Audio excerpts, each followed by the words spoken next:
Most dogs don't ask for much, they don't demand explanations, they don't keep score, they move through the day quietly, noticing how moments feel. Research in canine behavior shows that dogs respond less to routines and more to emotional consistency. Tone, pacing, and whether the space around them feels calm or unpredictable, that's what their nervous system reads first. Most owners are loving and attentive, and that matters, but what dogs miss isn't effort, it's alignment. Small moments where nothing is expected of them, where they don't have to respond, adjust, or perform. These aren't things dogs demand, they're things they wait for. If understanding your dog on a deeper emotional level matters to you, you may want to subscribe, and the first thing your dog quietly waits for begins with doing almost nothing at all. Moment 1, being near without expecting anything. There's a quiet difference between being close to your dog and truly sharing space with them. Most of the time when we're near our dogs, there's pressure attached, talking, touching, calling their name. Even affection often carries an unspoken request to respond, but dogs don't always need interaction to feel connected. Sometimes what your dog is waiting for is permission to simply exist beside you.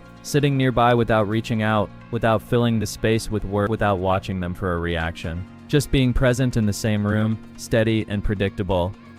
For many dogs, this kind of presence is deeply calming. It tells them they don't need to stay alert. They don't need to read your movements. They don't need to prepare for the next cue. Their body finally gets a signal that nothing is required. You might notice a long exhale, a slow shift of their weight, a stretch that wasn't there before. These are quiet signs that their system is settling. When a dog learns that closeness doesn't always come with expectations, safety starts to grow naturally. And that sense of safety changes how they approach every interaction that follows. Moment 2, letting your dog end the moment. Many dogs remain in interactions longer than they truly want to, not because they're enjoying every second, but because they've learned to tolerate.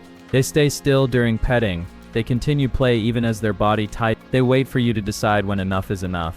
Over time, this creates a quiet kind of stress that's easy to miss. One of the most meaningful things you can offer your dog is control over endings. Ending contact before they pull away, pausing play while it's still calm, stepping back first instead of waiting for them to disengage on their own. When dogs don't have to escape closeness, they stop bracing for it. They learn that interaction won't trap them in overstimulation, that their subtle signals are noticed early, not ignored until they grow loud. This doesn't reduce affection. It builds trust. Dogs who feel safe leaving moments often return to them willingly. Their body stays softer, their presence becomes more relaxed, and when a dog trusts that they can exit gently, they also feel safer choosing to come closer again, which quietly sets the stage for how touch itself is offered next. Moment 3, touch that has permission. Affection seems simple to us, but to a dog, touch is something they assess moment by moment. A dog may welcome petting in one moment and feel overwhelmed in the next. Their comfort isn't fixed. It shifts with energy, mood, and how safe they feel in their body right then. That's why assuming constant permission can quietly create tension. This is where choice changes everything, pausing your hand, letting contact stop completely, giving your dog space to decide what happens next. Do they move closer, lean back in, or stay still, relieved that the pressure ended?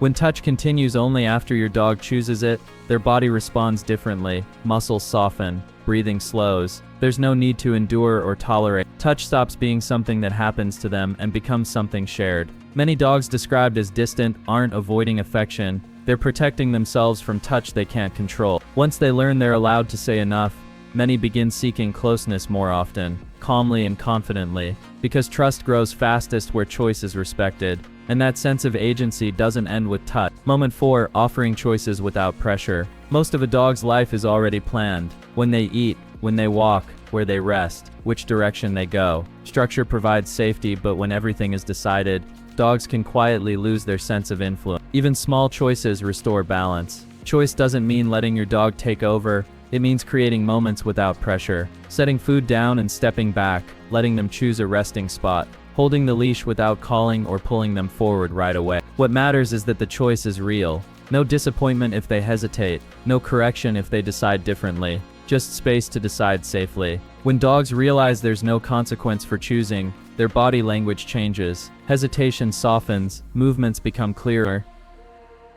Confidence begins to replace uncertainty. Choice tells your dog that their internal signals matter, that comfort and hesitation are allowed. And when a dog feels heard in small, everyday ways, they become more willing to engage, explore, and participate, which opens the door to meaningful mental effort. Moment 5, giving their brain something meaningful. Many dogs are physically active yet mentally understimulated. Walks follow familiar paths. Toys are predictable. Energy burns off, but curiosity stays unused. The body moves while the mind waits. Dogs weren't built only to run, they were built to think, search, and solve. Simple mental engagement, like hiding a small piece of their regular food and letting them find it, shifts the brain into focus instead of excitement. Seeking requires attention. It slows the pace of thought. It turns scattered energy into intention. This kind of effort often leads to deeper rest afterward. Dogs settle more fully. Their reactions soften. The world feels quieter because their mind feels satisfied, not idle. Mental nourishment doesn't need complexity or constant novelty. It needs purpose. When a dog's brain is gently engaged, their emotional state follows, and that calm becomes even stronger when emotional energy is paced correctly. If this way of understanding dogs resonates with you, feel free to subscribe. Moment 6. Matching their emotional speed. Dogs are deeply sensitive to emotional changes, especially sudden ones. An excited greeting when your dog is resting. A request for calm when they're already overwhelmed. Fast shifts that give their nervous system no time to adjust. Even well-intended energy can feel confusing. Emotional matching means briefly meeting your dog where they already are. If they're excited, acknowledge it before slowing down. If they're calm, approach gently instead of flooding the moment with energy. This short alignment tells your dog that emotions change gradually, not abruptly. Over time, dogs learn that transitions are safe, that excitement doesn't crash into calm, that calm isn't suddenly interrupted. As trust builds, self-regulation improves naturally, not through control, but through predictability. Dogs begin to mirror the emotional rhythm around them. They settle faster, recover quicker, handle change with less stress. When emotional pacing becomes steady, your dog doesn't have to brace for what comes next. They can simply move with you. Moment 7. Making small, safe changes. Routine gives dogs a sense of safety. Knowing what comes next helps them relax into the day. But when every moment follows the exact same pattern, dogs can struggle the moment life shifts, and life always does. That's why small, gentle variation matters. Tiny changes, feeding a few minutes earlier or later, taking a slightly different path near the end of a familiar walk, offering a new resting spot, help dogs practice flexibility without feeling threatened. These changes should never feel abrupt or overwhelming. They should feel familiar, just slightly different, enough to notice,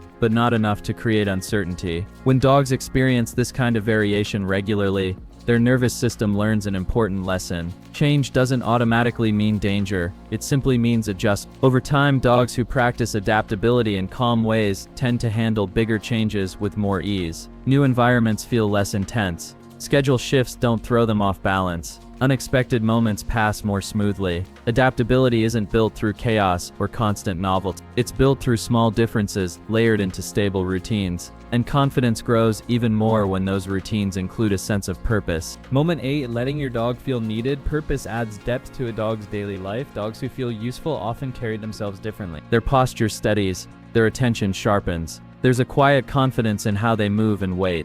Feeling needed tells a dog they belong. This doesn't require complex tasks or training. Simple roles are enough. Carrying something light for a moment, waiting calmly while you prepare something important, being part of a routine that clearly matters to you. What makes these roles meaningful is authenticity. Dogs are sensitive to intention. They can sense when a task has real value versus when it's just a distraction. When a role feels genuine, dogs engage with it naturally. Feeling useful shifts a dog's relationship with their environment. They're no longer just following along. They're participating. That sense of contribution builds confidence quietly. It strengthens connection without pressure or expectation. Moment 9. Letting them absorb your calm. Dogs don't just observe emotions, they live inside them. Your breathing, your tone, your pace, these form the emotional atmosphere your dog experiences every day. Whether you realize it or not, your internal state becomes part of their environment. Quiet moments are especially powerful. Sitting nearby without distraction, moving slowly through familiar routines, sharing stillness, particularly in the evening when the day begins to wind down. When you slow your body and your breath, your dog often mirrors it. Muscles loosen, breathing deepens. The need to stay alert. These moments teach dogs something fundamental. Calm is safe. Closeness doesn't require vigilance. Nothing is about to demand a response. Over time, your calm becomes familiar and reassuring, a steady presence your dog can rely on. You stop feeling like a source of stimulation they must manage, and become a place they can settle into. And that feeling stays with them, shaping how safe the world feels long after the moment passes. The bottom line, what your dog has always known: dogs don't need perfect owners. They don't keep track of routines or count how much time you spend trying to do things right. They remember how moments feel. They notice whether the space around you feels calm, whether your presence is steady, whether being close feels safe, even when nothing is happening. The things we've talked about aren't big changes. They're quiet ones, easy to overlook, yet powerful enough to shape trust over a lifetime. Your dog isn't asking for more effort. They're asking for moments that feel gentle and predictable. And when those moments become part of the day, something settles in their body, in their mind, and in the bond you share. If learning how dogs experience the world feels meaningful to you, consider subscribe, because sometimes the smallest moments are the ones your dog remembers the most.